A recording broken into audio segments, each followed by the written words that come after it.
don't really have to do that. It's already totally isolated. So I think it's my best produced drum sound, if you like. On this album, you did take singing lessons, I understand. Yes, yes. Along with Kim. That's right. What she seems to play a kind of a major role in the music that you do as maybe an inspiration. And do you foresee the two of you doing anything together on an album in the future? Well, maybe Kim could answer that for you. We have done some stuff together. Well, actually, on the last one, there's a co-production on one of the songs. And aside from that, I mean, it's not released or anything, but we wrote two things together. And Steve's actually produced me singing on 2 tracks, which hopefully will be a release in the near future or something. So we're doing that. But I mean, it's a major break for me, because I mean, I've always been totally immersed on visuals, never singing or anything like that. And I mean, as it is, I mean, it's unfortunate here. Again, unfortunately, because of economics, we can't bring the whole show, I mean, the light show, theatrics, the whole thing that we do in England, which I've done for the last 4 years. So, maybe next year. But there's been that sort of cooperation all the way through. How does the working and the writing and the creativity work in the new group?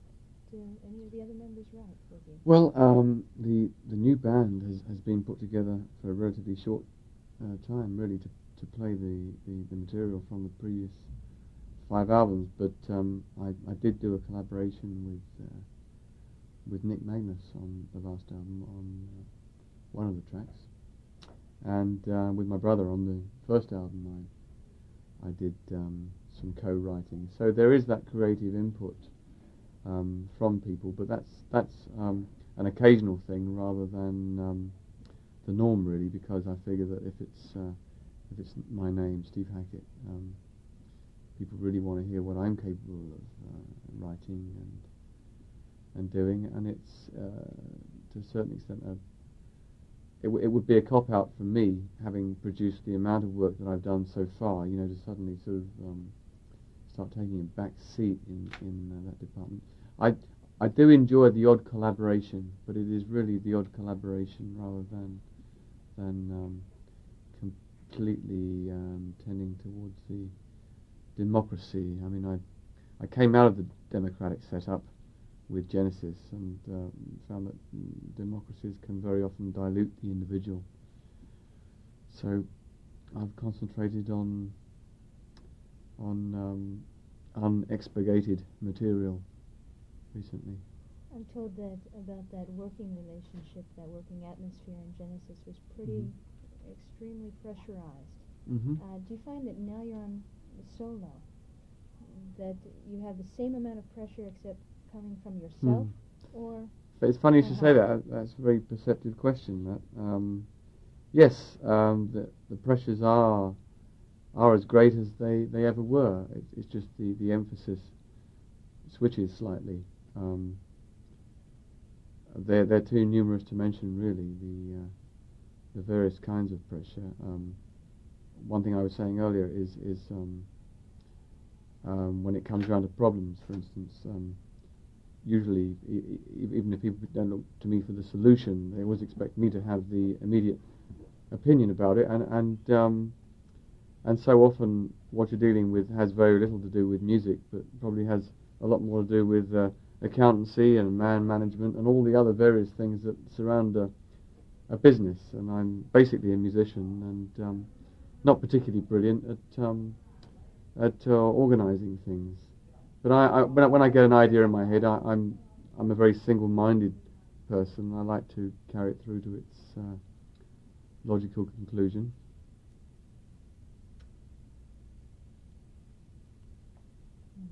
Okay. Are you still with Charisma? Yep. Still with Charisma. Yep. Do you still work with Tony Stratton Smith? Yes. Yes. That is pretty much a fairly profitable relationship going on there. Mm-hmm. Tony Stratton Smith is the Charisma record boss, but over here in the States I'm released on Epic, and I would like to say what a fantastic job I think they've been doing on the new album. I think for the first time I have a record company who are keen, enthusiastic, and I've seen a lot of them, and this is only the first part of the tour, so I expect great things of the working relationship. So the promotion is going well here in the Extremely States. well. I'm extremely pleased. Yes. And the release of singles, you think are doing well? Well, the first track on Cured, Hope I Don't Wake, is being released as a single. Whether it is out or not, I'm not sure. I think it's a matter of days if it's out or not yet. No? Not yet. Not yet. Not yet. A couple days. Couple of days. Right. Would it be too difficult to give me a definition of your music? A definition? Well, the nearest definition I could come to would be to say that I try to sketch in a number of styles, so that it's not really any one overriding type of music.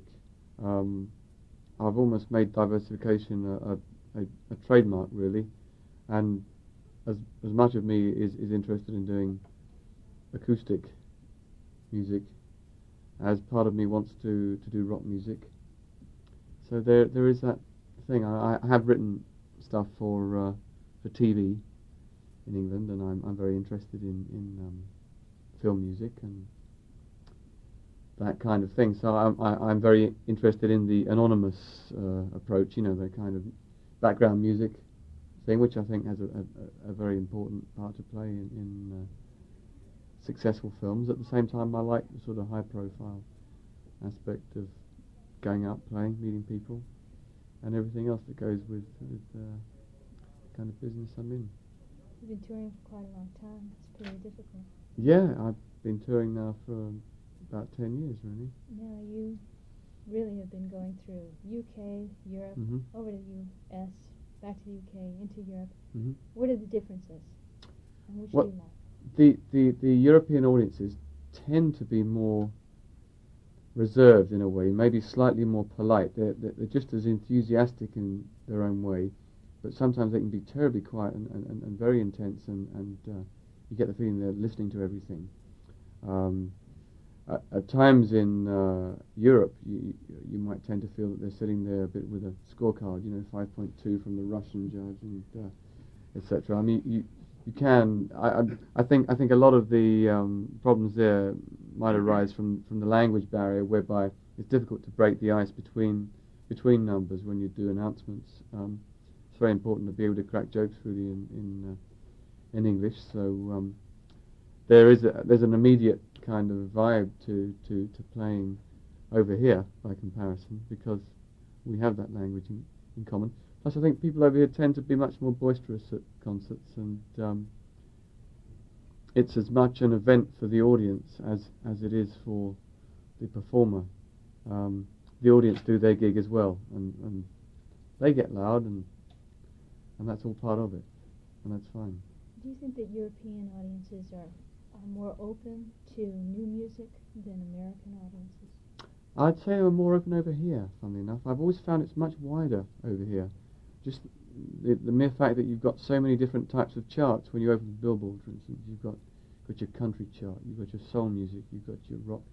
You know, you've got all those different types of things, whereas where I come from, the press will tend to concentrate on a particular type of music at one point. You know, I mean, at one point it might be that they're writing about nothing except groups like Genesis, and then the next minute they'll write about nothing but groups like the Sex Pistols, and so it tends to be much more provincially minded. You have that nationwide press, and so you are. I think it is easier to hype audiences nationwide in England because of that. Whereas over here, you know, you don't really have any really national coverage as such. You know, you have newspapers that might serve the New York area, etc. But that's going to be totally separate from your West Coast thing. So it's almost like separate countries over here. I don't think you can really lump it into one category, but I would say that it was extremely open over here, and that's why I like coming here.